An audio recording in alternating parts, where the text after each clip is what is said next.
سمین، آج کی کہانی میں ہم آپ کو یہ بتائیں گے کہ مصطفیٰ کھر نے ذوالفقار علی بھٹو کو زہر دینے کی کوشش کیسے کی، اور دوسرا ذکر یہ رہے گا کہ ذوالفقار علی بھٹو خودکشی کیوں کرنا چاہتے تھے۔ ناظرین، یہ ان دنوں کی بات ہے جب ذوالفقار علی بھٹو اور ملک غلام مصطفیٰ کھر کے درمیان دوریاں بڑھ چکی تھیں۔ ایسے میں بھٹو صاحب کی خواہش تھی کہ تعلقات دوبارہ بحال ہو جائیں۔ مصطفیٰ کھر کی سابقہ بیوی تہمینہ دورانی اپنی کتاب میں لکھتی ہے کہ اس سلسلے میں بھٹو صاحب لاہور آئے۔ ان کا پروگرام تھا کہ وہ مصطفیٰ کھر کی رہائش گاہ پر جائیں گے اور ان کے ہاں رات کا کھانا کھائیں گے، یوں صلح صفائی ہو جائے گی اور تعلقات دوبارہ بحال ہو جائیں گے۔ اس وقت کے انٹیلیجنس بیورو کے سربراہ حاجی حبیب الرحمان کہتے ہیں کہ مجھے بھی اطلاعات تھی کہ بھٹو صاحب کھر کی رہائش گاہ پر جا رہے ہیں۔ وہ کھانا کھانے کے ساتھ ساتھ رات بھی مصطفیٰ کھر کے پاس گزاریں گے اور ان کے گلے شکوے دور کریں گے۔ ناظرین، بھٹو صاحب لاہور آئے اور وہ مصطفیٰ کھر کے پاس ان کی رہائش گاہ پر پہنچے۔ غلام مصطفیٰ کھر نے بڑے پرتپاک انداز سے ذوالفقار علی بھٹو کا استقبال کیا، لیکن بھٹو صاحب بغیر کھانا کھائے اور رات گزارے اچانک غلام مصطفیٰ کھر کے گھر سے اٹھ کر چلے گئے۔ مصطفیٰ کھر اور بھٹو صاحب کی یہ صلح نہ ہو سکی۔ بعد میں معلوم ہوا کہ جب بھٹو صاحب مصطفیٰ کھر کے گھر گئے تو ان کے ساتھ جنرل اقبال ٹکا بھی تھے۔ جنرل ٹکا نے وہاں بھٹو صاحب کے کان میں کچھ کہا اور یہ کہا کہ اچھی بات ہے کہ صلح ہونی چاہیے، لیکن کھانا وانا بھی احتیاط سے کھائیے اور ٹیسٹ ضرور کرا لیں، کہیں ایسا نہ ہو کہ صلح کے چکر میں آپ ہمیشہ کے لیے مصطفیٰ کھر کے گھر ہی رہ جائیں، یعنی اس کھانے میں کچھ ملا ہو۔ پتہ نہیں ٹکا خان نے بھٹو کے دل میں شک کیوں ڈالا، یا اس کے پاس ایسی کون سی معلومات تھی، واللہ عالم۔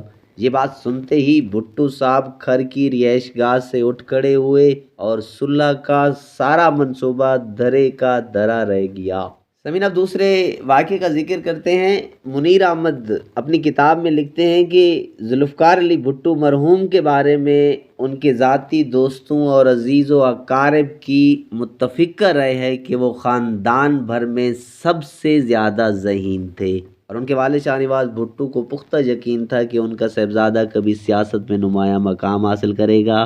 شاہ نواز بھٹو کو اپنے ذرائع سے وقتاً فوقتاً اطلاع ملتی رہتی تھی کہ ذوالفقار علی بھٹو پڑھائی کے ساتھ ساتھ انگریز لڑکیوں میں بھی دلچسپی لے رہے ہیں۔ ان اطلاعات پر شاہ نواز نے بھٹو کو متعدد مرتبہ خطوط لکھے کہ وہ اپنی پڑھائی پر توجہ دیں۔ جواباً بھٹو نے اپنے والد کو یقین دلایا کہ ان کی نصابی اور غیر نصابی سرگرمیوں میں پرفارمنس سینکڑوں ایشیائی باشندوں سے بہتر ہے۔ ذوالفقار علی بھٹو نے نہ صرف سیاست دانوں کو اپنی خودداد صلاحیتوں کی وجہ سے مات دی، بلکہ ان کے بارے میں کہا جاتا ہے کہ درجنوں غیر ملکی لڑکیوں کے ان کے ساتھ غیر معمولی تعلقات استوار رہے، اور ان میں سے کسی ایک کو تو یقین ہو چکا تھا کہ بھٹو ان سے شادی کریں گے۔ لیکن یہ عزت ایک دبلی پتلی خوبصورت اور اصفہانی گھرانے کی دراز قد لڑکی نصرت کو اس وقت ملی جب ذوالفقار علی بھٹو نے 1950 میں انہیں شادی کی پیشکش کی۔ شاہ نواز بھٹو اور ان کی اہلیہ ذوالفقار علی بھٹو کے اس فیصلے سے قطعاً خوش نہ تھے، بلکہ خود نصرت کے والد ایک برس تک گو مگو کی کیفیت میں مبتلا رہے، کیونکہ نصرت ایرانی تھی اور بھٹو سندھی تھے۔ بیگم نصرت بھٹو، جن کی تاریخ پیدائش 23 مارچ 1929 تھی، شروع میں ذوالفقار علی بھٹو سے شادی کرنے پر تیار نہ تھی، کیونکہ وہ پہلے سے شادی شدہ تھے اور ان کو خوبصورت لڑکیوں کے حلقے میں دل پھینک تصور کیا جاتا تھا۔ بیگم نصرت کو جب بھٹو نے شادی کی پیشکش کی تو انہوں نے مسکرا کر ٹال دیا، کیونکہ پاکستان سے واپس جاتے ہی انہیں یاد بھی نہ رہے گا کہ انہوں نے کسی لڑکی کو شادی کی پیشکش بھی کی تھی۔ لیکن 1951 میں بھٹو دوبارہ پاکستان آنے کے بعد نصرت سے رابطہ قائم کیا اور انہیں اپنی محبت کا یقین دلایا۔ اس مرتبہ نصرت اصفہانی کو سنجیدہ ہونا پڑا اور انہوں نے شادی پر آمادگی ظاہر کر دی۔ اب ذوالفقار علی بھٹو کے لیے مرحلہ یہ تھا کہ وہ اپنے والدین کو شادی پر کس طرح آمادہ کریں۔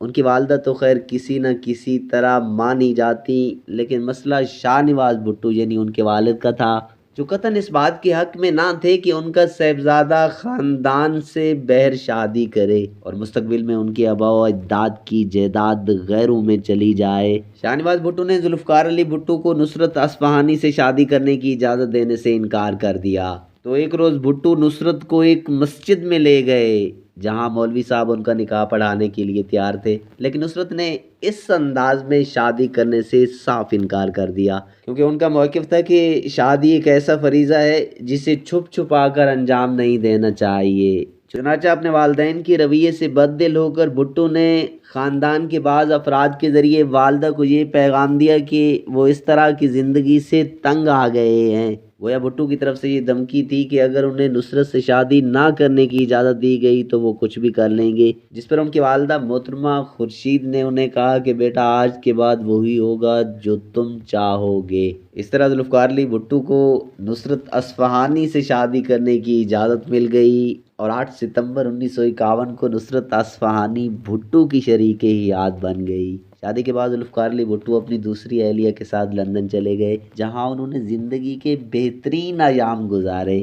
تاہم کچھ عرصے بعد نصرت بھٹو واپس پاکستان آ گئیں، کیونکہ ان کے بیرون ملک موجودگی کے باعث بھٹو کی پڑھائی متاثر ہونے کا خدشہ تھا۔